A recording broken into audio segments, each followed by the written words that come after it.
Assalamualaikum warahmatullahi wabarakatuh.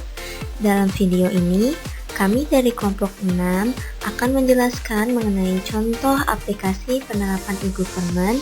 Salah satunya adalah G2G.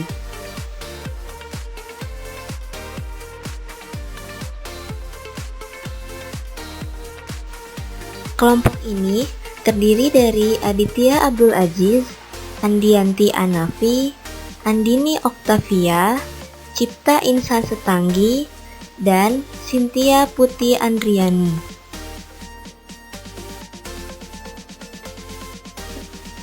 Pertama-tama kita akan membahas mengenai pengertian e-government. Menurut World Bank, e-government adalah penggunaan teknologi informasi seperti wide area networks, the internet, dan mobile computing oleh institusi pemerintah yang memiliki kemampuan menjalin hubungan atau komunikasi dengan warga negara, bisnis, dan antar berbagai institusi pemerintah. Teknologi e-government dapat digunakan untuk berbagai tujuan, yaitu pelayanan pemerintah yang lebih baik kepada masyarakat, meningkatkan interaksi dengan kalangan bisnis dan industri, pemberdayaan masyarakat melalui akses informasi, atau manajemen pemerintahan yang lebih efisien.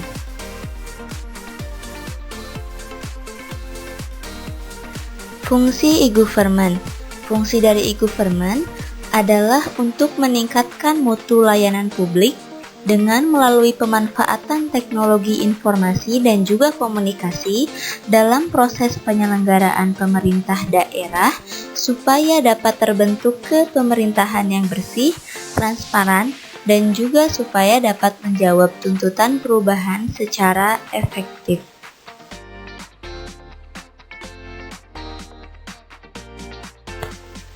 Tujuan e-government. Tujuan e-government ini ada 4. Yang pertama, pembentukan jaringan informasi dan transaksi layanan publik yang tidak dibatasi sekat waktu dan lokasi, serta dengan biaya yang terjangkau oleh masyarakat. Yang kedua, pembentukan hubungan interaktif dengan dunia usaha. Yang ketiga, pembentukan mekanisme dan saluran komunikasi dengan semua lembaga negara, serta penyediaan fasilitas dialog publik. Kemudian yang keempat, pembentukan sistem manajemen dan proses kerja yang transparan dan efisien, serta memperlancar transaksi dan layanan antar lembaga pemerintah.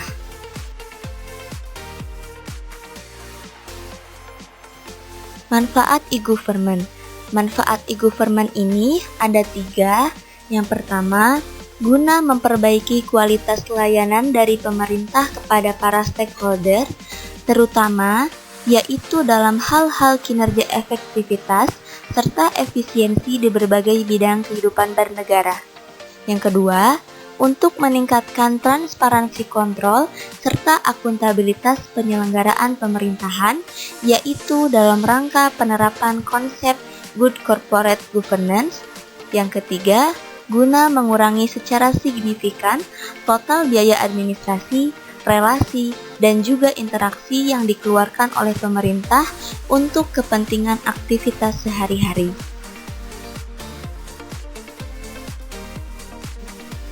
Government to government, atau yang sering disebut juga sebagai G2G, ialah layanan pertukaran informasi atau data secara online antar sesama institusi pemerintahan dalam suatu daerah melalui basis data yang saling terintegrasi. Layanan yang dilakukan adalah layanan ekspor dan impor data, informasi kependudukan, tenaga kerja, informasi masyarakat miskin, dan sebagainya. Government to government ini memiliki tujuan untuk memenuhi berbagai macam informasi yang dibutuhkan antara pemerintah yang satu dengan pemerintahan yang lainnya, dengan tujuan yaitu untuk memperlancar dan mempermudah kerjasama antara pemerintahan-pemerintahan yang bersangkutan.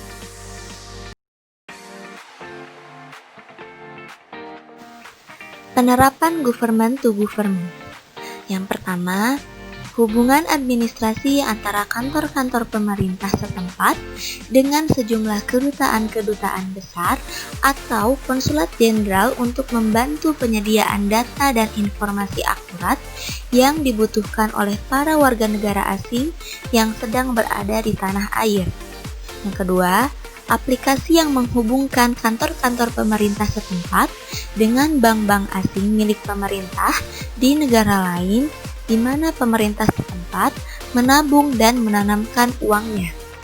Yang ketiga, pengembangan suatu sistem basis dan intelijen yang berfungsi untuk mendeteksi mereka yang tidak boleh masuk atau keluar dari wilayah negara. Yang keempat, sistem informasi di bidang hak cipta intelektual untuk pengecekan dan pendaftaran terhadap karya-karya tertentu yang ingin memperoleh hak paten internasional dan lain sebagainya.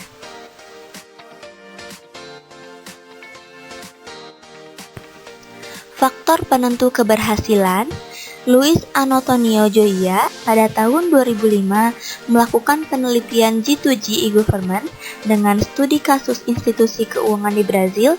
Dari studi literatur dan analisa wawancara dapat disimpulkan bahwa faktor penentu keberhasilan G2G e-government ada 3, yaitu keamanan, budaya organisasi, dan pelatihan.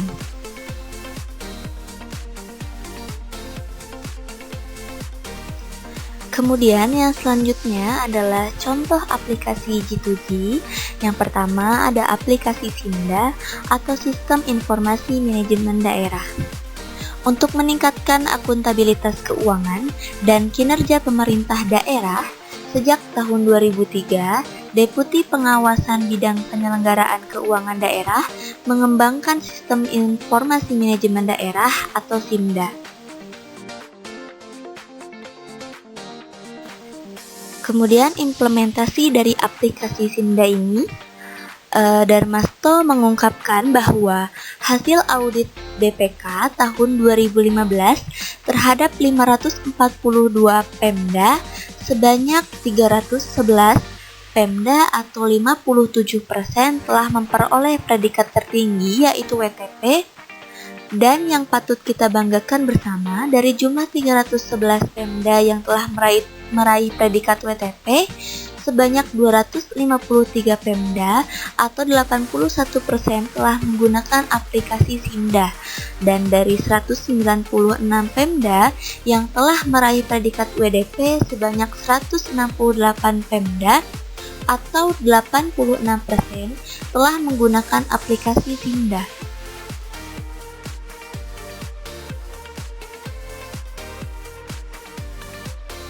Manfaat aplikasi SIMDA yaitu sebagai sarana optimalisasi pajak atau retribusi daerah, serta agar pemerintah daerah dapat menghasilkan laporan-laporan pengelolaan pendapatan dan piutang sebagai dokumen pendukung laporan keuangan pemerintah daerah yang dapat diandalkan. Selanjutnya adalah tujuan dari aplikasi SIMDA, yaitu ada 6.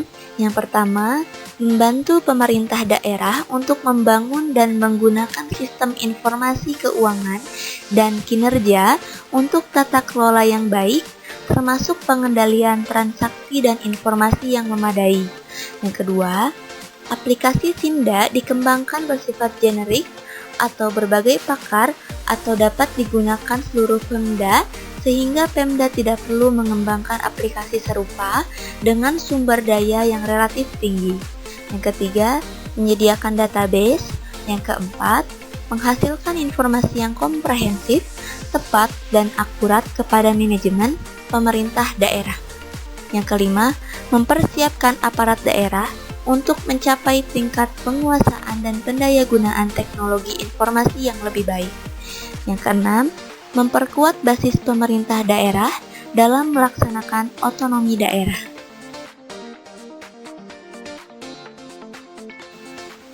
Selanjutnya adalah tujuan dari aplikasi SIMDA menurut dimensi productivity. Jika dilihat dari produktivitas, aplikasi Simda di Kabupaten Bandung sendiri sudah cukup produktif. Bisa dilihat dari hasil audit BPK tahun 2015 terhadap 542 Pemda sebanyak 311 Pemda atau 57% telah memperoleh predikat tertinggi yaitu WTP. Dan yang patut dibanggakan dari jumlah 311 Pemda yang telah meraih predikat WTP, sebanyak 253 Pemda atau 81% telah menggunakan aplikasi Simda. Dan dari 196 Pemda yang telah meraih predikat WDP, sebanyak 168 Pemda atau 86% telah menggunakan aplikasi Simda. Kemudian selanjutnya adalah tujuan dari aplikasi Simda dilihat dari dimensi demokrasi. Pemerintah Kabupaten Bandung terkait Simda telah membantu pemerintah daerah untuk menerapkan sistem perencanaan pembangunan daerah secara transparan dan objektif kepada publik agar terwujud tata kelola pemerintahan yang baik, akses jaringan telekomunikasi, jaringan internet, dan media komunikasi lainnya yang dapat digunakan oleh masyarakat untuk mengakses situs pelayanan publik.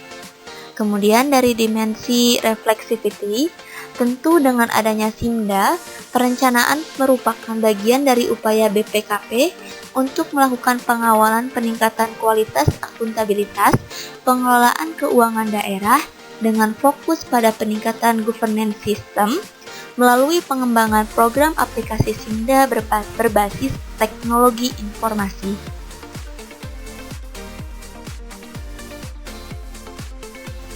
Aplikasi yang selanjutnya yaitu aplikasi e-budgeting. E-budgeting merupakan salah satu perwujudan implementasi e-government dalam mengelola keuangan pemerintah. Sistem ini dikembangkan untuk mempercepat proses perencanaan dan anggaran pemerintah. Selain itu, e-budgeting merupakan salah satu cara untuk menghadapi permasalahan internal organisasi pemerintah dalam menyusun anggaran. Penggunaan e-budgeting sangat penting dalam rangka mewujudkan transparansi dan akuntabilitas dana anggaran untuk memberantas penyimpangan anggaran di daerah.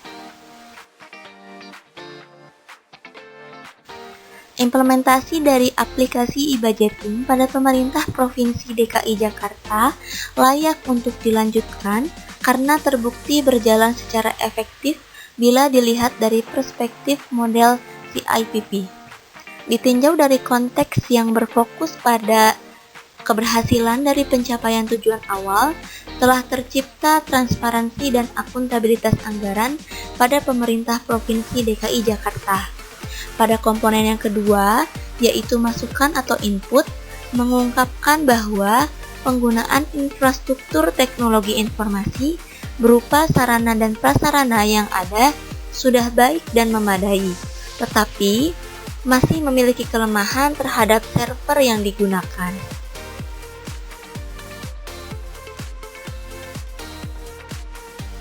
Manfaat aplikasi e-budgeting.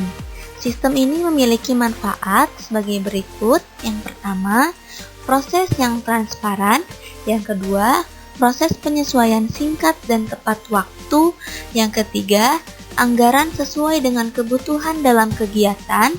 Yang keempat, kronologis anggaran jelas.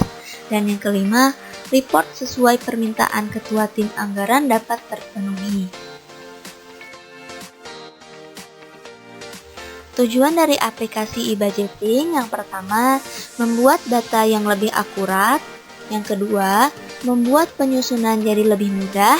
Yang ketiga, data lebih transparan dan tidak mudah dimanipulasi. Yang keempat, sistem transparan.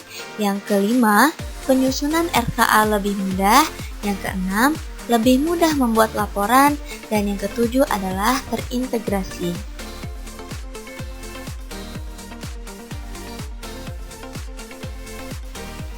Tujuan aplikasi e-budgeting jika dilihat dari dimensi productivity, aplikasi e-budgeting DKI Jakarta sudah cukup produktif karena telah mencapai sasaran, yaitu untuk mewujudkan efektivitas, efisiensi, akuntabilitas, dan transparansi pada proses perencanaan anggaran belanja pemerintah daerah atau APBD, serta memperbaiki sistem sebelumnya, yaitu Sistem Informasi Pengelolaan Keuangan Daerah.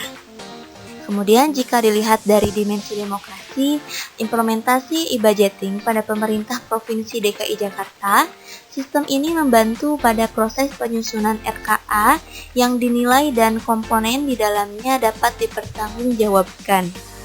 Hasil evaluasi produk lainnya menunjukkan dengan menggunakan e-budgeting, proses penyusunan anggaran lebih singkat dan tepat waktu.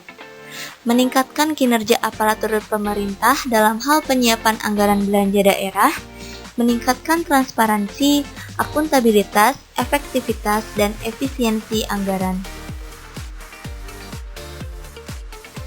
Tujuan aplikasi e-budgeting jika dilihat dari dimensi reflexibility. Jika dilihat dari dimensi reflexibility, tujuan ini telah tercapai. Hal ini dapat dilihat dari implementasi e-budgeting pada pemerintah Provinsi DKI Jakarta yang sudah berjalan sejak 2013 dan selalu mengalami perkembangan serta berinovasi sesuai kebijakan dan permasalahan yang muncul, sehingga pada akhirnya dapat memberikan manfaat hingga saat ini. Evaluasi proses mengungkapkan bahwa penerapan e-budgeting pada proses pengelolaan keuangan daerah memberikan dampak yang positif. Selanjutnya merupakan aplikasi e-surat. E-surat merupakan aplikasi pengelolaan surat menyurat secara digital atau elektronik berbasis open source dan terintegrasi dengan sistem SMS yang berguna untuk mempercepat penyampaian informasi surat dan disposisi kepada pihak yang dituju. Organisasi pengguna jasa ini yaitu SKPD atau Satuan Kerja Perangkat Daerah, Pemerintah Kabupaten atau Kota. Implementasi aplikasi e-surat. E-surat merupakan salah satu implementasi e-government di lingkungan Kota Surabaya, khususnya dalam bidang tata kelola administrasi pemerintahan guna memenuhi asas efektif, efisien, dan akuntabilitas, serta untuk memudahkan proses komunikasi antara SKPD di lingkungan pemerintah Kota Surabaya. E-surat yang dikelola terdiri dari surat masuk, surat keluar, sampai pemberkasannya secara elektronik di lingkungan SKPD pemerintah Kota Surabaya. Aplikasi e-surat tersendiri dapat diakses di http isurat.surabaya.go.id.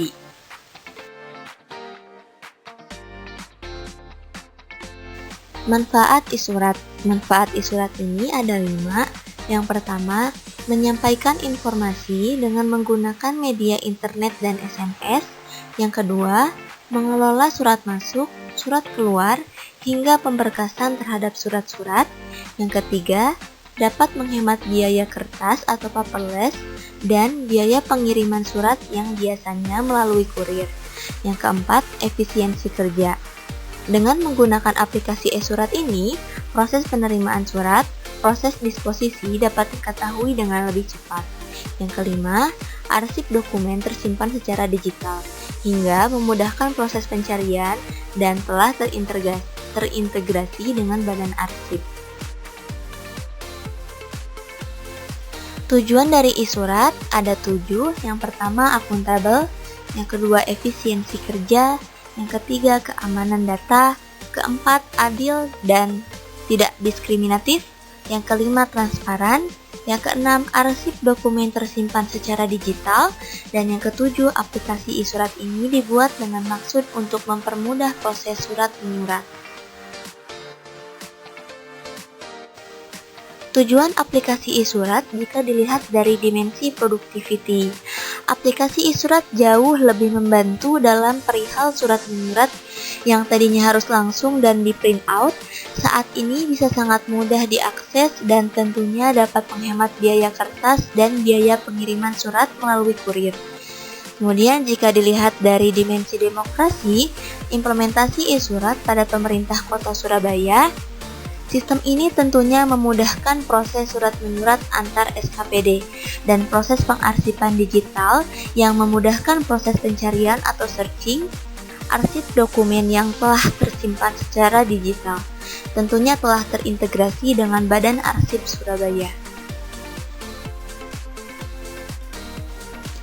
Jika dilihat dari dimensi reflexibility, tujuan yang telah tercapai pada dimensi ini adalah sudah tercapai karena dapat dilihat dari implementasi e-surat pada pemerintah Kota Surabaya yang sudah berjalan sejak tahun 2012.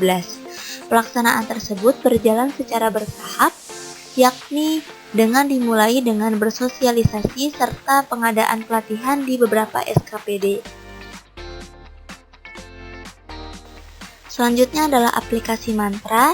Aplikasi Mantra merupakan perangkat lunak pendukung kerangka kerja interoperabilitas sistem informasi elektronik dengan menetapkan teknologi layanan berbasis web atau web service sebagai antarmuka pertukaran data atau berbagai pakar antar sistem informasi elektronik.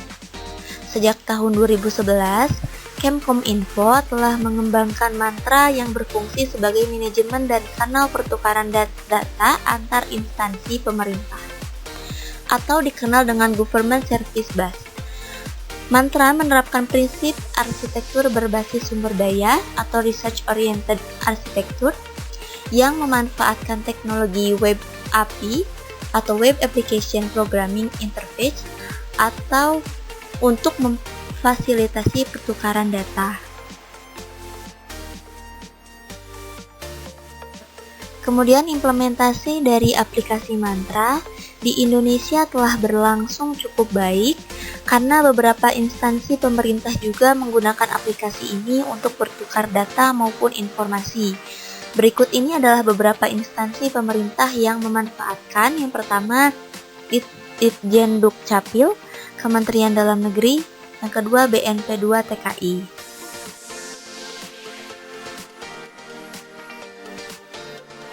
Tujuan dari aplikasi Mantra jika dilihat dari dimensi productivity berdasarkan kemampuan yang dimiliki aplikasi Mantra yaitu sebagai web API maupun GSB, pengelolaannya dapat dilakukan melalui peran pengguna dan otorisasinya.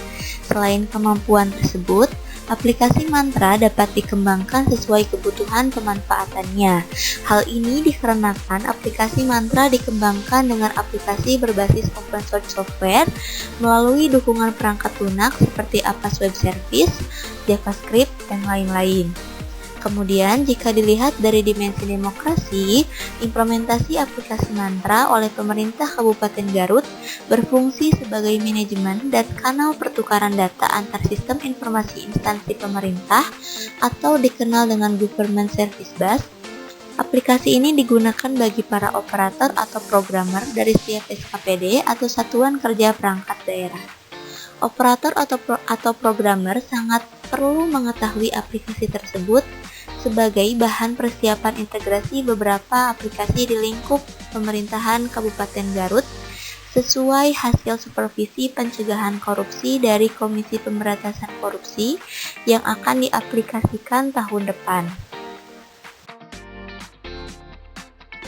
Jika dilihat dari dimensi reflexivity, penggunaan sistem penghubung layanan pemerintah dilakukan berdasarkan pada Perpres nomor 95 tahun 2018 pasal 33 yang bertujuan untuk memudahkan dalam melakukan integrasi layanan sistem pemerintahan berbasis elektronik atau SPBE dan setiap instansi pusat dan pemerintah daerah harus menggunakan sistem penghubung layanan pemerintah.